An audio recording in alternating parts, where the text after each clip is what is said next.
Hey guys, it is Saturday here in West Virginia, and we are going to do another unboxing video for you. I happened across some pretty cool Matchbox Moving Parts vehicles today, so I figured I'd go ahead and do a video for you guys on them. I grabbed 4 of them. I think there was 5 or 6 different ones. But anyways, the ones that I grabbed, I think were at least my favorites. One is... Let's see, there's no numbers on these. I was going to try to do them in numerical order, but there are no numbers on them. So we'll just do them at random. So we have 2 American cars, a German car, and an Italian car. So let's start with one of the American cars, and this is what I like to call the adopted Mopar, AMC. These vehicles were bought out by Mopar in the late 80s. I think it was 87 when Mopar acquired the AMC Corporation. But anyways, still yet, it's not a real Mopar. But they do show up at the Chrysler Nationals and other events nowadays, so they are considered Mopar.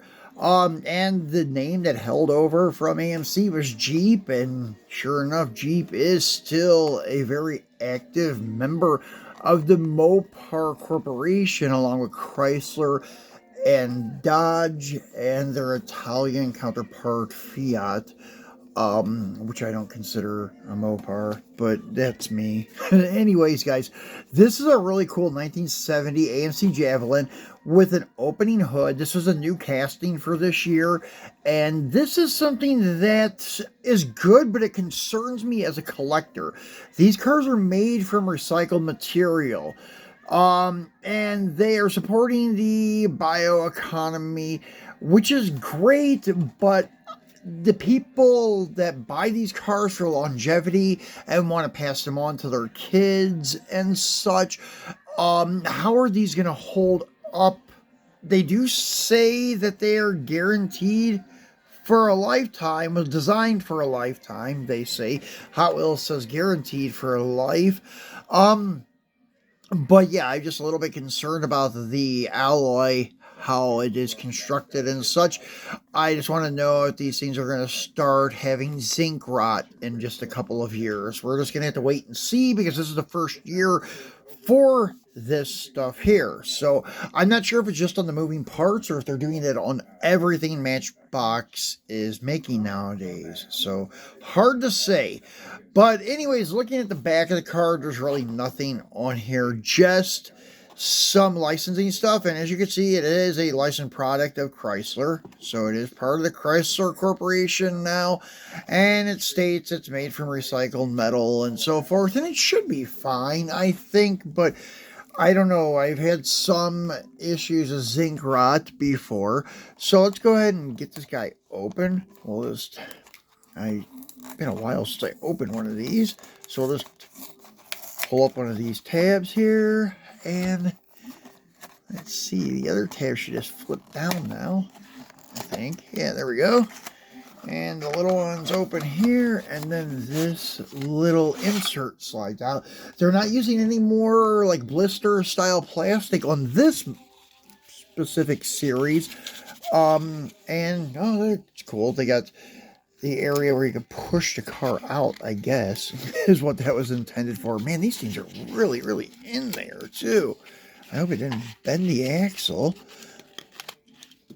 All right, so here it is. And it looks pretty good. This is almost like a petty blue color.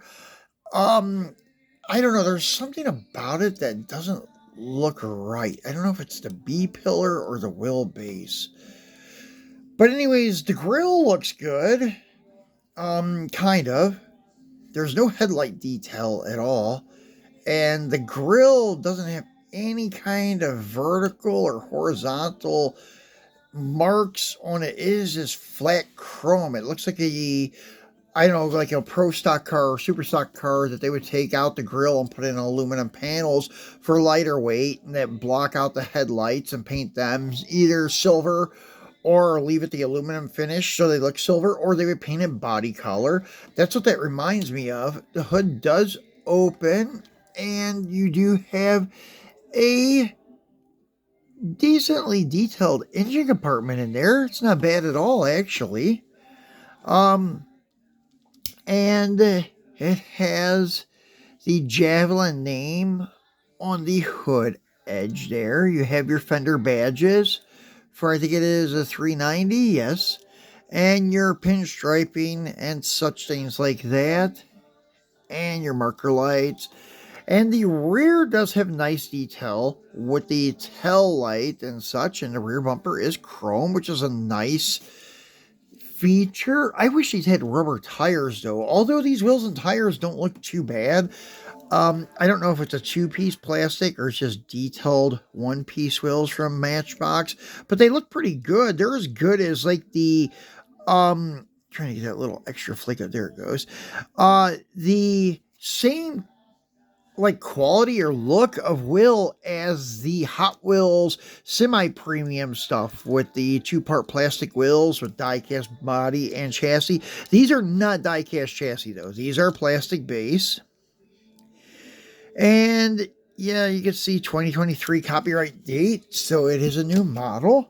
So there's that guy. And then the other one that I really been anticipating, and you would thought it would be that one because it's a adopted Mopar, but I've been anticipating this guy here ever since I seen it on YouTube or one of these shorts on Instagram. I've been wanting to see this car in person, and it actually looks pretty good, at least the front half of it. And this is also a new model for 2024, and it is the 2019 Lamborghini Aventador SVJ Roadster. So let's get him open and take a look at him. Yeah, this is actually the one that I wanted the most out of all of them that I picked up. Kind of funny, huh? You would have thought it would have been the Mopar, but it's not. It is this guy here. And yeah, the back part of it looks just as good as the front part. Not a bad looking car at all. Matchbox did a pretty good job on this. I don't know how well the scaling is, if it's true to scale or not. I'm not sure. I would say it's probably a tad bit big.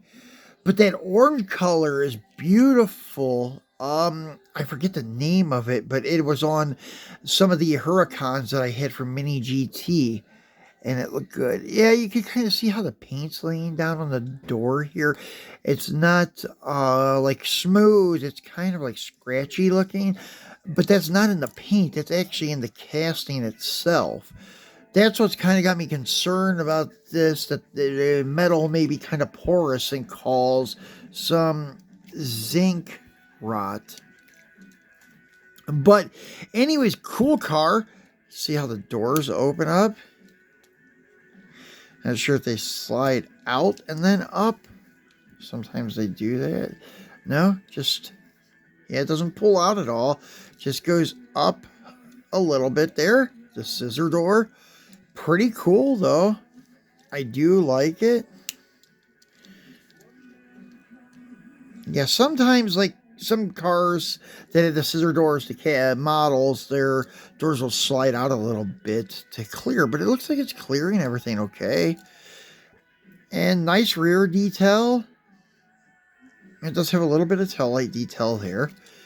His headlight tampos, even the bull emblem is there. The air vents in the front are detailed. The interior doesn't look too bad either. We'll close the door back down. And yeah, it looks okay. Just the door panel, though, I just noticed it has this big, like, metal rivet there right through the door panel. So that's a little bit ugly. But besides that, I mean, it's not bad. It's a pretty good looking car. The body lines line up good. I hate to say, I mean, it's not an M2 car, but for opening parts, it opens just as good as like an M2 and lines up really nicely.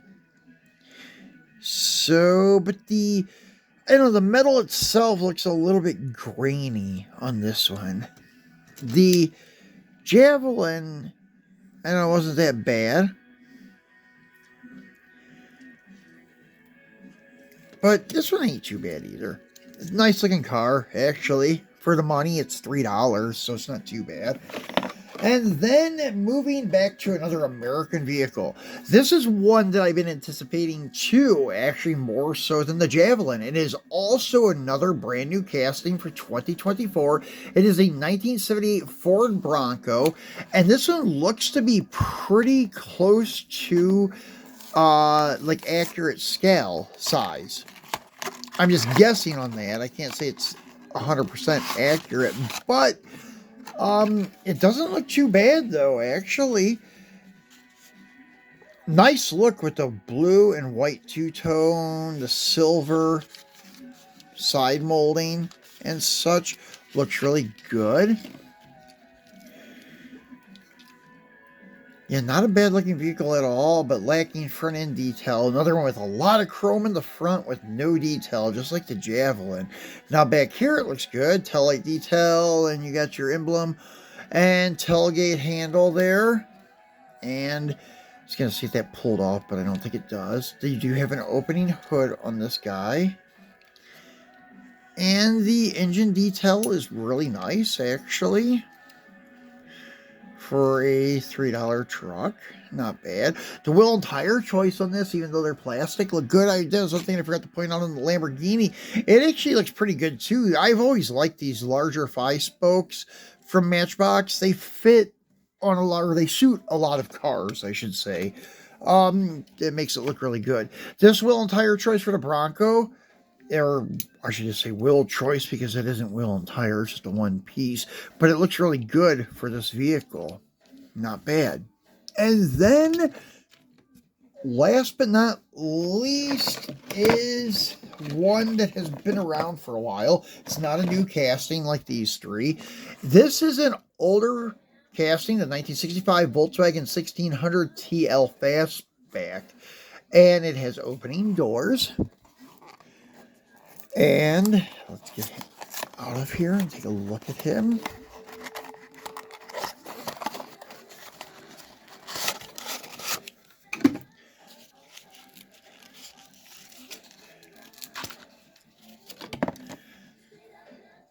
And that is not a bad looking car at all. Nice detail in the back with the European style plate, tail lights, emblems and such. Side vents are there for the air-cooled engine, and you have your emblem on the front, and detailed headlights, and the plate once again. The bumpers are lacking a little bit of detail because they are just gray plastic, because they are part of the gray plastic base. And the doors do open. Fairly nice too. And they line up pretty good when closed. Now, this gap over here looks a little big, but it isn't a high-end model either. And the wheel and tire, or the wheel choice, once again, you should just say wheel choice because they're just one piece of plastic. It looks good for this vehicle. A little trim ring and like a little center cap on a steel style rim is what it reminds me of. So not bad. So there are 4 moving parts vehicles. Not bad for $3 each. And we'll be back again on Monday with our Mopar Monday video. Not sure what we're going to have. I think we're going to have a new M2 truck release to take a look at, hopefully by then. So enjoy the rest of your weekend, guys, and we'll see you on Monday for Mopar Monday.